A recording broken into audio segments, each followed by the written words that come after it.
प्रिय विद्यार्थियों, शुभ मध्याह्न। मॉडर्न शैक्षणिक समूह नवादा द्वारा आयोजित ई लर्निंग कक्षा में आप सभी का स्वागत है। संस्कृत पाठ्यक्रमानुसार आज मैं Praveen Kumar Pankaj, modern international school Hisua, पाठ 10 के प्रश्नों और उसके उत्तर की चर्चा करने के लिए इस वीडियो के माध्यम से आपके समक्ष प्रस्तुत हूँ। आइए आपकी कक्षा 8 की संस्कृत पाठ्यपुस्तक रुचिरा तृतीयो भागः के 10वां पाठ के अभ्यास प्रश्नोत्तर की चर्चा के लिए हम तैयार हो जाएं।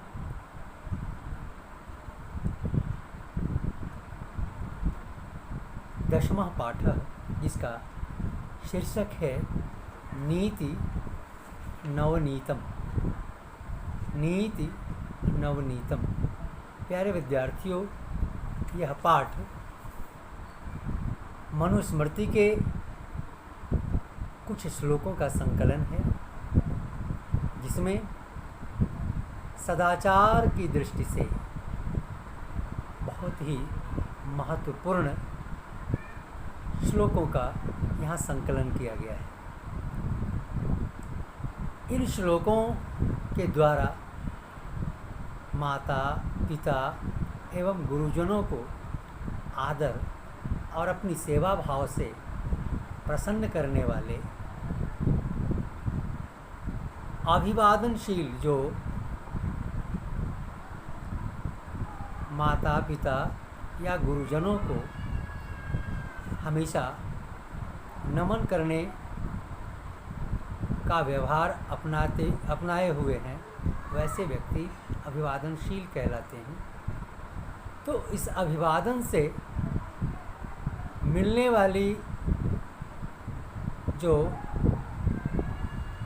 वाले जो लाभ हैं उसकी चर्चा और सुख दुख में कैसे रहना चाहिए, अंतरात्मा को खुश करना, आनंदित करने वाले कार्य करते रहना चाहिए। फिर इससे विपरीत वैसे कार्यों का त्याग करना चाहिए जिससे मन दुखी होता हो, आत्मिक कष्ट होती हो। ऐसी आदतों का त्याग करने की बात, कौन से रास्ता को हम अपनाएं, इसके लिए इन श्लोकों के माध्यम से कई महत्वपूर्ण बातें कही गई हैं जो हमें जीवन में ग्रहण करने की परम आवश्यकता है। आइए इन श्लोकों का अर्थ तो आप जान ही चुके हैं। इसके प्रश्न की ओर और इसके उत्तर की ओर बढ़ते हैं। तो नीति नवनीतम के अभ्यास का पहला प्रश्न है, अधोलिखितानि प्रश्नानाम उत्तराणि एक पदेन लिखत। अर्थात अधोलिखितानि का मतलब हुआ नीचे लिखे प्रश्नानाम प्रश्नों के उत्तराणि उत्तर एक पदेन एक पद से लिखत यानी लिखिए। यानी जो प्रश्न दिया गया है उसका उत्तर एक ही पद में लिखें। प्यारे विद्यार्थियों, पद की चर्चा मैं पहले भी कर चुका हूँ। वैसे शब्द जो विभक्ति युक्त हों पद कहलाते हैं। आइए पहला प्रश्न है, नृणाम संभवे कौकलेशं सहेते। अर्थात नृणाम हुआ मनुष्यों के या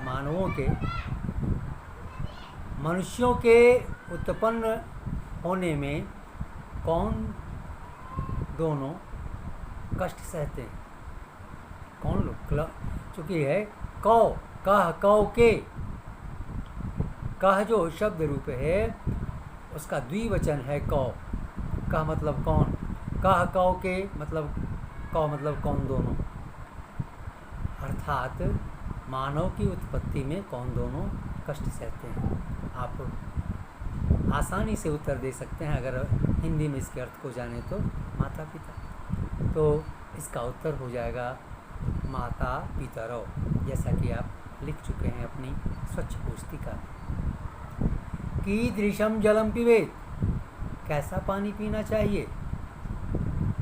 प्यारे विद्यार्थियों, आज के ज़माने में आरओ इत्यादि की व्यवस्था हो गई है, लेकिन यह श्लोक आप समझ सकते हैं कि कितने वर्ष पुराने हैं। तो उस समय जल को शुद्ध करके पीने की जो व्यवस्था थी, जो उपाय था, वह था वस्त्र, कपड़े से छानकर पानी पीना चाहिए। इसीलिए अब हम आगे बढ़ते हैं। कीदृशं जलं पिबेत, वस्त्र पूतं, यानी वस्त्र से पवित्र किया हुआ, अर्थात कपड़े से छाना हुआ पानी पीना चाहिए। नीति नवनीतम पाठ कस्मात् ग्रंथात् संकलितः, अभी मैं इसकी चर्चा कर चुका हूँ कि ये नीति नवनीतम पाठ किस ग्रंथ से लिए गए हैं, तो मनुस्मृति से लिए गए हैं।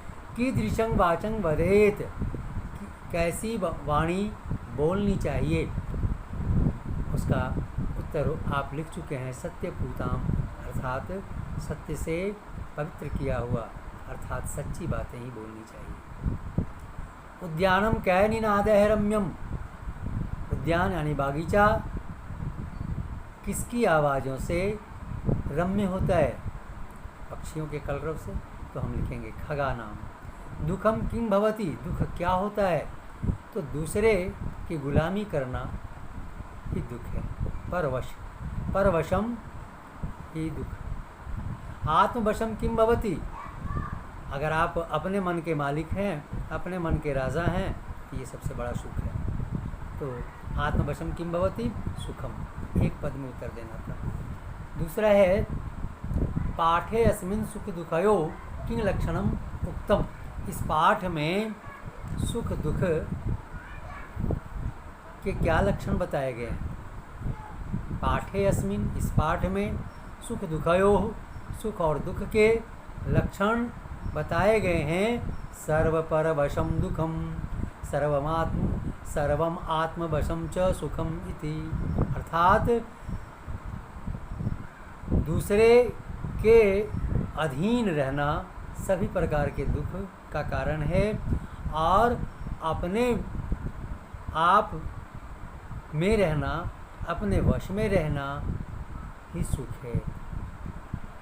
दूसरा प्रश्न है वर्ष सतह अपि कस्य निष्कृति कर्तुम न शक्या, सैकड़ों वर्ष में भी किसके किए कार्यों की हम बराबरी नहीं कर सकते हैं या उसे चुका नहीं सकते हैं। अपनी बोलचाल की भाषा में बात की जाए तो किसके द्वारा किए गए कार्यों को हम 100 वर्षों में भी पूरा नहीं कर सकते, उसे निकाल नहीं सकते, उसका निस्तार नहीं कर सकते।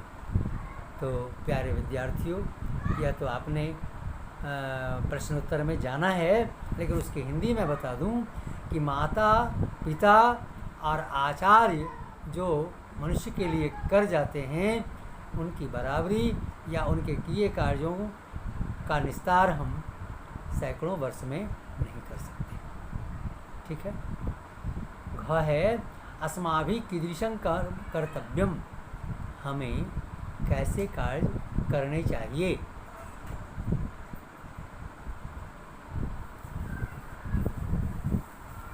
तो घ में है अस्माभिः कीदृशं कर्म कर्तव्यम, हमें कैसे कर्म करना चाहिए। प्यारे विद्यार्थियों, यत् कर्म कुर्वतः अस्य अंतरात्मनः परितोषः स्यात् तत्कर्म अस्माभिः कर्तव्यम, जिस कर्म के करने से, जिस काम के करने से अंतरात्मा संतुष्ट हो, वैसे ही कार्य हमें करना चाहिए। अंग में है अभिवादनशीलस्य कानी वर्धन्ते है, इसमें वह सिर्फ लिखकर छोड़ दिया है। प्रश्न होना चाहिए कि अभिवादनशीलस्य अभिवादनशीलस्य कानि वर्धन्ते, मतलब जो अभिवादनशील होते हैं उनके किन चीज़ों की वृद्धि होती है। तो प्यारे विद्यार्थियों, आपने श्लोक में भी पढ़ा है कि आयु, विद्या, यश और बल, आयु, विद्या, यश और बल, इन 4 चीज़ों की वृद्धि अभिवादनशीलों की होती है। और दूसरे प्रश्न का ये आखिरी प्रश्न है, सर्वदा केशांग प्रियं कुर्यात्, हमेशा किन लोगों को प्रिय करना चाहिए, किन लोगों के की बात करनी चाहिए। तो प्यारे विद्यार्थियों, सर्वदा मातुः पितुः आचार्यस्य च प्रियं कुर्यात्, हमेशा माता, पिता और आचार्य को खुश रखने का प्रयास करना चाहिए। उन्हें जो प्रिय लगे ऐसे कार्य करने चाहिए। इसके बाद तीसरा प्रश्न है, स्थूल पदान्य अवलंब्य, अर्थात स्थूल पदानी जोड़ अवलंब्य, एक साथ इसकी संधि हो गई है। स्थूल पदानी जोड़ अवलंब्य प्रश्न निर्माणम कृत, अर्थात जो मोटे अक्षरों से लिखे शब्द हैं उनसे प्रश्न निर्माण कीजिए। तो मोटे शब्द में है वृद्धोपसेविनः, आयुर्विद्या अशो बलं न वर्धन्ते। अब इससे प्रश्न बनाना है तो लिखेंगे कस्य आयुर्विद्या असंग बलं च वर्धन्ते, किस, ठीक है, किसकी, इसमें है वृद्धोपसेविना आयुर्विद्या यशो बलं च वर्धन्ते, आयु, विद्या, यश और बल बढ़ते हैं किसको, वृद्धोपसेविना, जो गुरुजनों की, बड़े बूढ़ों की सेवा करने वालों। तो प्रश्न हम करेंगे किसकी आयुर्विद्या, आयु, विद्या, यश और बल की वृद्धि होती है। सीधे लिखेंगे हम कस्य, माने किसका, किसकी। तो वृद्धोपसेविना की जगह पर सीधे कस्य कर देंगे, बाकी सारी बातें वैसे ही रखेंगे और अंत में पूर्ण विराम की जगह हम प्रश्नवाचक चिन्ह देंगे। इसके बाद दूसरा है मनुष्य सत्यपूतांग वाचंग वदेत, सत्यपूतांग मोटे अक्षर से लिखा है, हम लिखेंगे मनुष्य, जहाँ मोटा अक्षर है वहाँ लिख देंगे कीदृशी, मतलब कैसी, मनुष्य कीदृशं वाचंग भवेत, मनुष्य को कैसी वाणी बोलनी चाहिए। फिर तीसरा है कि त्रिषु तुष्टेषु सर्व तप समाप्यते, तीनों के संतुष्ट करने से तप स्वयं समाप्त हो जाता है, यानी तप की जब आवश्यकता नहीं रहती। तो क्या, सीधे लिखेंगे तप की जगह पर किम समाप्यते, त्रिषु तुष्टेषु सर्वम किम समाप्यते। घ में है माता पितरो नृणाम संभवे भाष्या क्लेशं सहेते, माता पितरो मोटे अक्षरों से लिखा हुआ है, तो हम सीधे लिखेंगे कौ, अभी मैंने चर्चा की थी, तो माता पितरों की जगह पर कौ लिख देंगे और बाकी सारी बातें यथावत रहेंगी। आखिरी में हम प्रश्नवाचक चिन्ह देंगे। और अंगा में है तयो नित्यं प्रिय कुर्यात्, उन दोनों के लिए रोज़ हमेशा प्रिय करना चाहिए। तो किन लोगों के लिए, यहाँ लिखेंगे तयो की जगह पर कयो कर देंगे, प्रश्नोत्तर आपका बन जाएगा। अंत में प्रश्नवाचक चिन्ह दे देंगे, यानी किन दोनों के लिए नित्य ही प्रिय करना चाहिए। आगे है चौथा, संस्कृत भाषा में वाक्य बनाइए। तो विद्या से वाक्य बनाने की बात है, मैंने लिखा है विद्या विनयं ददाति, विद्या विनय देती है। तपा योगी बने तपा आचरति, योगी वन में तपस्या करते हैं, तप का आचरण करते हैं। समाचरित, व्यवहार करना चाहिए। परितोष, संतोष, संतुष्टि। नित्यम, रोज। और इनसे आपको तो इस तरह से आप अपने हिसाब से भी अपनी पसंद के वाक्य का निर्माण कर सकते हैं। या वाक्य बनाना है तो अपने हिसाब से वाक्य बनाइए। जो दिए गए शब्द हैं उसके हिंदी आपको जान लेनी है, उसका अर्थ जान लेना है और उसके अनुसार आप वाक्य निर्माण कर सकते हैं। इसके बाद है 5वां जो श्लोक, शुद्ध वाक्यानां समक्षम आम अशुद्ध वाक्यानां समक्षम च नैव इति लिखत। अर्थात जो शुद्ध वाक्य हैं उसके साथ आम का अर्थ होता है हाँ, और अशुद्ध वाक्य के सामने नैव नहीं लिखिए। पहला वाक्य है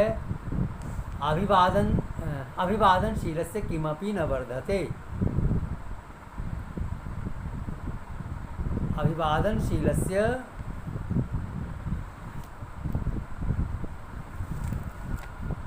अभिवादनशीलस्य किमपि न वर्धते। कहता है कि जो अभिवादनशील होते हैं विद्यार्थी, बालक, व्यक्ति, मनुष्य, उनका कुछ भी नहीं बढ़ता है। सही है? नहीं, तो हम लिखेंगे नैव। और ख में है माता पितरो निर्णांग संभवे कष्टं सहेते। माता पितरो यानी माता और पिता मनुष्य की उत्पत्ति में कष्ट सहते हैं। सही बात है, आम लिखेंगे। और ग में लिखेंगे, ग में प्रश्न है आत्मवशम तु सर्वमेव दुखम अस्ति। जो अपने मन का राजा है उसे दुखी दुख होता है, गड़बड़ बात है। जो किसी का गुलाम नहीं वही सुखी है, इसलिए इसका उत्तर हम नैव लिखेंगे। घ येन पितरो आचार्य च संतुष्टा तस्य सर्व तप समाप्यते। जिससे माता पिता और आचार्य संतुष्ट हों, जिससे माता पिता और आचार्य संतुष्ट हों, उसका सब तपस्या पूर्ण है। सही बात है, यहाँ लिखेंगे आम यानी हाँ। और फिर च में अड़ में है अंगा, जिसको कहते हैं हम मनुष्य सदैव मना पूतम समाचरेत। मनुष्य को हमेशा मन से पवित्र व्यवहार करना चाहिए। बिल्कुल सही, जो आपका मन कहे कि हाँ ये अच्छी बात है, आपकी अंतरात्मा कह दे हाँ ये सही है, वैसा व्यवहार करना चाहिए। क्योंकि आपकी अंतरात्मा हर भले बुरे पर आपको चेतावनी देती है, आपको इशारा दे देती है कि नहीं ये अच्छी बात नहीं है। तभी तो लोग बुरे कामों को दूसरे से बचकर करते हैं। अर्थात इसमें हमें आम लिखना है यानी हाँ लिखना है। च में है मनुष्य सदैव तदेव कर्म कुर्यात यनोन्तरात्मा तुष्यते। कहता है मनुष्य को हमेशा वैसे ही कार्यों को करना चाहिए जिससे उनकी अंतरात्मा संतुष्ट होती है। बिल्कुल सही, और इसका उत्तर हम आम लिखेंगे यानी हाँ लिखेंगे। छठा है समुचित पदेन रिक्त स्थानानि पूर्यत। समुचित पदेन रिक्त स्थानानि पूर्यत मतलब जो समुचित पद है, जो सही वाक्य सही शब्द है, उससे खाली स्थान भरिए। माता पितरो तपसा निष्कृति। इसमें मैंने लिखा है वर्ष सतैरपि, हालांकि इसमें 3-4 विकल्प दिए हुए हैं। 10 वर्षैरपि, 60 वर्षैरपि और वर्ष सतैरपि। अर्थात माता पिता के द्वारा किए गए कार्यों की बराबरी या उनके कार्यों का निस्तारण हम सैकड़ों वर्ष की तपस्या के बाद भी पूरा नहीं कर सकते, इसलिए वर्ष सतैरपि इसमें लिखा भराएगा। और ख में है नित्यं वृद्धोपसेविनः वर्धन्ते। चत्वारि वर्धन्ते पहले ही श्लोक में है, इसलिए चत्वारि लिखेंगे इसमें। ग है त्रिषु तुष्टेषु खाली स्थान सर्व समाप्यते तपः। घ में है एतत् विद्यात् लक्षणम सुख दुखयो। इसमें क्या भरा जाना है घ में, तो घ में भरा जाना है समासेन संयुक्त रूप से।